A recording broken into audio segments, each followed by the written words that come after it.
In terms of how I might see my book contributing to the present scene of more academic studies in New Testament theology, or how it relates to people in the churches, let me first address the more academic realm. There have been a number of New Testament theologies that have been written, but they haven't as systematically, consistently, and rigorously attempted to see how every major notion of the New Testament is rooted in the Old Testament. Now again, I can't, no one can cover every notion, but I'm trying to hit the major notions and showing how it's rooted in the Old, and also how every major notion is a facet of an already and not yet end-time doctrine. Now, as far as I can tell, I haven't found New Testament theologies that have done that, at least as consistently as I'm trying to do it. Again, it wasn't their aim, and so I'm not criticizing them for that. But there's been a lot of talk in academic circles about biblical theology. What is biblical theology? It's sometimes a term, a phrase that some people have a hard time defining.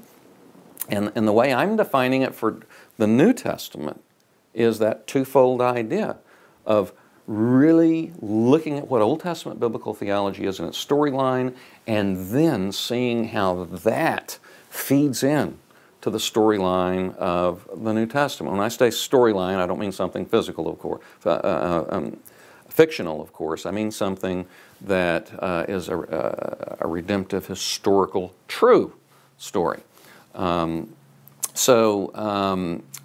Biblical, a New Testament biblical theology includes in it Old Testament, biblical, not just new.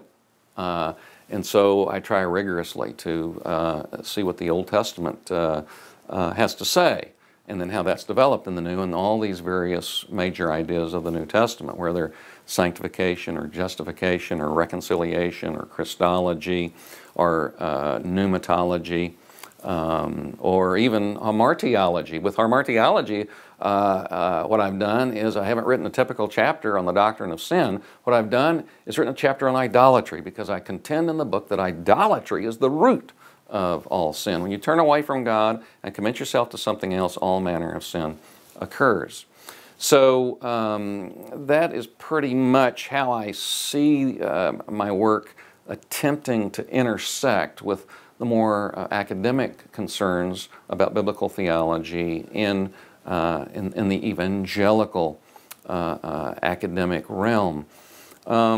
With regard to people in the church and interested Christian readers, again, some may have been exposed more or less to the ideas of how the Old relates to major New Testament ideas, and how New Testament, the major ideas in the New, are part of end time, already and not yet latter-day ideas. And I think this book will flesh that out for them. Some may not have been exposed to it all, and I think that this would be a good way to see how these ideas can enrich one's understanding of the New Testament, and how it hangs together, with the Old Testament. The last chapter, in fact, what I do is I take even more doctrines than I centrally focus on in the book, but I include those too, and I show how each major notion, take for example justification, how is that a reality with Old Testament saints? How is that an inaugurated end-time reality? And then how is that a consummated reality? How do those three things relate to one another? That's something I'd never seen anyone do, and I wanted to include that at the end of the book as a kind of way of wrapping everything up.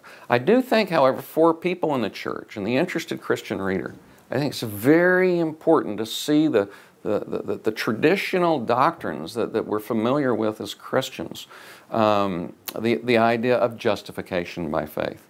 How many of us really see that as an end-time idea? And some will say, well, so what difference does that make? Well, the difference is that it's extremely enriching to see that when Christ took the penalty of our sin, the end-time judgment was actually penetrating back and coming upon Him. And then our identification with His resurrection, just as 1 Timothy 3 says, His resurrection vindicated His righteousness. So our standing in His resurrection vindicates us as righteous in Him, as the exalted last Adam. Take the example of Christology. When I'm speaking of Christology, I'm talking about Christ. Just take the titles of Christ. Son of Man comes right out directly from Daniel 7, where the Son of Man is an end-time ruler who will rule over all the kingdoms. Jesus comes in the New Testament as the Son of Man. He's beginning an end-time reign. Even though He doesn't look like a king, He is a king. And eventually all eyes at the end will see that He is the true Son of Man from Daniel 7, or Son of God. Psalm 2 speaks of the Messiah as God's Son. Again, a time when God's Son would come and rule over all the kingdoms in an end-time kingdom. So you can't even think of the titles of Christ without thinking about the end times. And again, once you see that lens, looking at those names and titles through the notion of the end times, and you go back to those Old Testament texts that talk about this, it's extremely enriching for understanding those notions. Our resurrection, our regeneration, that we've been raised with Christ, raised spiritually and identified with Him. How many understand that is really that we're the beginning of an end-time new creation, or a real end-time new creation? It's not that we're just like resurrected beings, we are resurrected beings. We've begun to experience the fulfillment of the prophecy of the great resurrection from the Old Testament, as well as the prophecies of the new creation. And we're an actual literal new creation, not just that we're like a new creation. And once you realize our identity, in partaking and participating in those amazing redemptive historical realities that have begun fulfillment, that has to change our lives.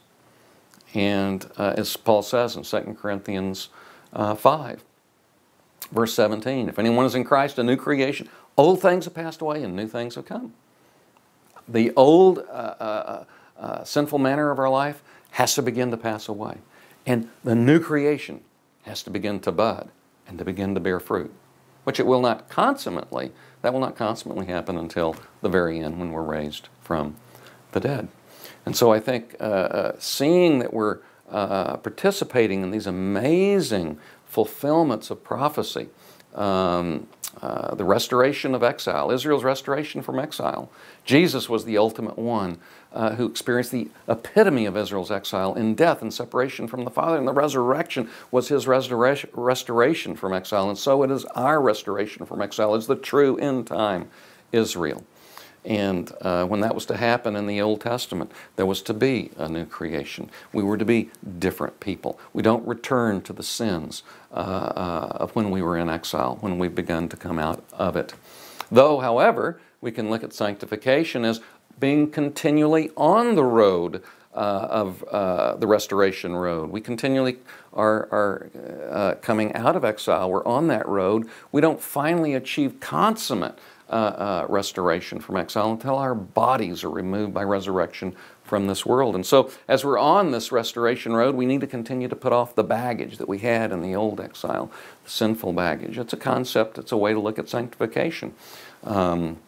So these are just a few examples of how I think that this can perhaps shock people into the reality that all of these things we're identified with are literal. They're not, just because they're spiritual doesn't mean they're not literal.